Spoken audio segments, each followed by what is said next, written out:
నువ్వు కావాలని మేము తెచ్చి కోరుకున్న ఆశలం అందరం కూడి మా కుటుంబాలు మా చుట్టాలు మా పక్కాలు ఉన్న కాడ మేము అందరికీ ఫోన్లు చేసుకుంటూ నీకు రేవంత్ అన్న నువ్వు పై స్థాయిలో ఉంటే మమ్మల్ని గుర్తిస్తామని నిన్ను గెలిపించుకున్నాము. ఇప్పుడు మమ్మల్ని ఎందుకు గుర్తించట్లేదు? మాకు ఏంటి టార్గెట్ల గురించి చాలామంది ఆచారాలు చనిపోతూ ఉన్నారు.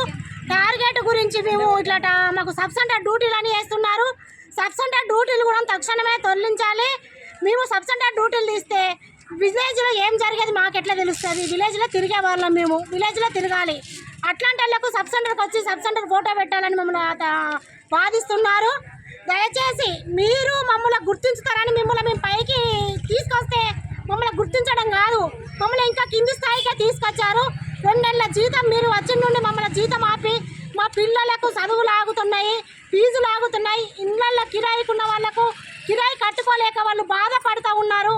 దయచేసి అన్న రేవంత్ అన్న మమ్మల్ని గుర్తించి మా బాధలు ఏంటిదో అర్థం చేసుకొని తొందరగా తక్షణమే జీతాలు వేయాలని కోరుకుంటున్నాను.